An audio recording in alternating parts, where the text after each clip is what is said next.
Eh bien, on est une société spécialisée dans tous les services qui tournent autour d'Internet. Donc ça va on a une vingtaine de produits différents aujourd'hui, de la gestion d'adresse mail ou la gestion des noms de domaine, jusqu'à des serveurs cloud de disponibilité pour des très grands comptes. L'histoire d'Infomaniac a débuté en 1994. Tout d'abord, c'est un magasin d'informatique. Assez rapidement, vers 1996, on a commencé à fournir des connexions Internet, surtout dans la région genevoise. Début 2000, on a commencé également assez rapidement, suivant la demande de nos clients, à fournir des hébergements de sites Internet. On a beaucoup évolué là-dessus pendant quelques années. Et puis, depuis 2018-2019, on fait vraiment maintenant du service en ligne. Infomaniac se démarque de ses concurrents par son côté Swissmade. On développe tout nous-mêmes, on développe tout en Suisse. On a un acteur de l'emploi local, on est aussi très actif écologiquement. On a le data center le plus écologique de Suisse, on va bientôt construire le data center le plus écologique d'Europe, voire du monde. Et ça, c'est vraiment quelque chose qui tient à cœur à tous nos clients et on continue à aller là-dedans. En fait, on développe quasiment de A à Z nos produits. C'est nous qui concevons nos data centers et le prochain data center qui va être mis en service en 2024, on va pouvoir valoriser 2 fois l'énergie. Donc une première fois, les 1 MW de puissance vont servir pour du calcul et une deuxième fois, ce mégawatt va être valorisé en eau chaude pour chauffer un quartier à Genève avec la collaboration des SIG. Donc Infomaniac a à cœur de proposer des alternatives aux GAFA pour les entreprises suisses notamment. Actuellement, les entreprises suisses sont trop dépendantes des sociétés américaines pour leurs secrets et on tient vraiment à leur proposer une alternative en toute sécurité. Et c'est un projet qui est plein d'avenir pour la Suisse et voire l'Europe, c'est ce qu'on vise aujourd'hui. Nous avons sélectionné en fait l'entreprise Infomaniac pour plusieurs raisons. Il y a 3 raisons principales. La première, c'est cette capacité à se transformer au fil des années. L'entreprise a changé de stratégie, a évolué de façon assez impressionnante au cours de nombreuses années. Le deuxième point, c'est cette ambition d'aller concurrencer les GAFA. Ça peut paraître très ambitieux et un peu fou, mais c'est leur volonté et quand on les rencontre, on a envie d'y croire. Et le dernier point, c'est cette envie de voir le monde meilleur et d'appliquer au quotidien, au sein de l'entreprise, justement comment améliorer le monde et on le vit au sein de la société.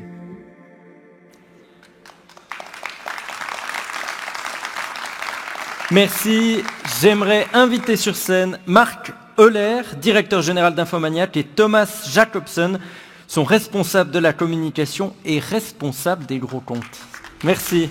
Bienvenue. Bonjour. Bienvenue. Merci. Première question, en fait, dans la vidéo, on voit que le patron de l'entreprise s'appelle Boris Siegenthaler. Or, maintenant, c'est vous, Marc Euler, qui êtes directeur général. Il s'est passé quoi? Un putsch? Non, pas du tout. Alors, Boris Siegenthaler, c'est le cofondateur d'Infomaniac. Il était à sa tête depuis plus de 25 ans. Il a décidé de se concentrer plus sur le côté stratégique, sur le long terme d'Infomaniac. Donc, il est devenu directeur stratégique. Il m'a confié les rênes de l'entreprise. La transition se passe bien? Alors oui, on est vraiment sur une continuité, c'est-à-dire que ça fait déjà 3 ans que j'étais directeur des opérations, donc je m'occupais déjà beaucoup de l'opérationnel. On est resté sur le même ADN, en fait, l'ADN d'Infomaniac. Donc nos valeurs en tant que les engagements sociaux, les engagements environnementaux, tout cet ADN, on le garde. Et du coup, c'est une continuité. Infomaniac, c'est pas un CEO, c'est vraiment un ADN et on le transmet. On vous voit aussi dans la vidéo avec un t-shirt non pas noir avec un crocodile, mais coloré avec les lettres GAFAM biffées. Vous présentez comme l'anti-GAFAM, comme le concurrent suisse des GAFAM. Est-ce que c'est crédible venant d'une entreprise basée en Suisse? La crise du Covid nous l'a montré, ça a donné un coup de projecteur énorme sur les problématiques de vie privée, de confidentialité et de souveraineté des données. Et les entreprises aujourd'hui recherchent des acteurs qui sont à même d'avoir une maîtrise de bout en bout des infrastructures jusqu'aux solutions finales que les utilisateurs utilisent, avec cette garantie de savoir ce qui se passe avec les données. Et aujourd'hui, c'est vraiment un point fort. À l'image de beaucoup d'entreprises dans le milieu de la tech, évidemment, ça se traduit par une croissance chez Infomaniac. Et tous les indicateurs le montrent, que ce soit en termes de recrutement, On est passé de 43 employés en 2015 à près de 200 aujourd'hui. Et aussi en termes de croissance aussi en Suisse alémanique.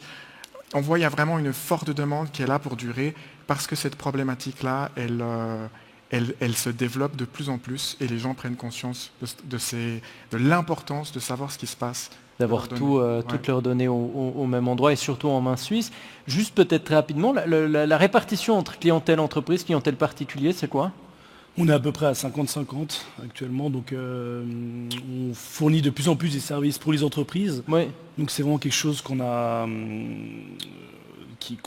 vise vraiment, c'est notre cible maintenant, c'est d'être orienté PME et de fournir donc des services pour les entreprises tels que tous les outils nécessaires, par exemple typiquement pour le télétravail. Donc la pandémie nous a montré qu'on était dans le juste et on aime continuer comme ça. Que vous poursuivez là. Peut-être une question un brin provocatrice, mais est-ce que vous vous contentez de finalement copier ce qu'ils font, mais à la façon suisse, ou est-ce que vous arrivez même à innover avec des produits dans ce domaine-là? Aujourd'hui, on va plus loin aujourd'hui. Par exemple, on voit des géants du web qui analysent toutes les données des consommateurs pour créer une intelligence artificielle, mais au final, c'est un peu une boîte noire. Et nous, ce qu'on essaye de faire à notre mesure, c'est aussi une intelligence artificielle, mais avec un degré de transparence extrême, où on va expliquer à l'utilisateur final comment est-ce qu'on fait les choses, dans quel cas on accède à leurs données, et puis on va plutôt développer ces IA avec des données publiques, et puis vraiment aller au moins possible analyser les données des utilisateurs, toujours avec ce souci de transparence et de garantir la confidentialité et la sécurité des données. Pour Infomaniac, c'est aussi important d'avoir une biodiversité en fait dans les acteurs de notre marché, de notre secteur. Parce qu'on voit là actuellement avec certaines grandes entreprises, on se retrouve maintenant avec à peu près 100 000 employés qui fournissent des services à 5 milliards d'internautes. Et pour nous, on ne peut pas durer comme ça, et surtout si on veut favoriser l'emploi local, etc. Donc on est obligé de fournir des services aussi de ce type ici en Europe, en Suisse, en Europe, mais ça doit aussi exister en Asie, en Amérique du Sud, en Afrique, vraiment partout. C'est important que chacun puisse se retrouver. Et c'est pas tellement plus cher en plus. Pas tellement plus cher. Parce qu'on voit aussi plus de 40% de notre chiffre d'affaires vient de la clientèle européenne. Donc on reste attractif. Donc un anti-GAFAM, je ne vois, pas tellement plus cher. Je ne crois pas qu'il y ait de vos collègues qui nous aient rejoints en Zoom, si la régie me le confirme dans mon oreillette, effectivement. Donc je vous remercie infiniment.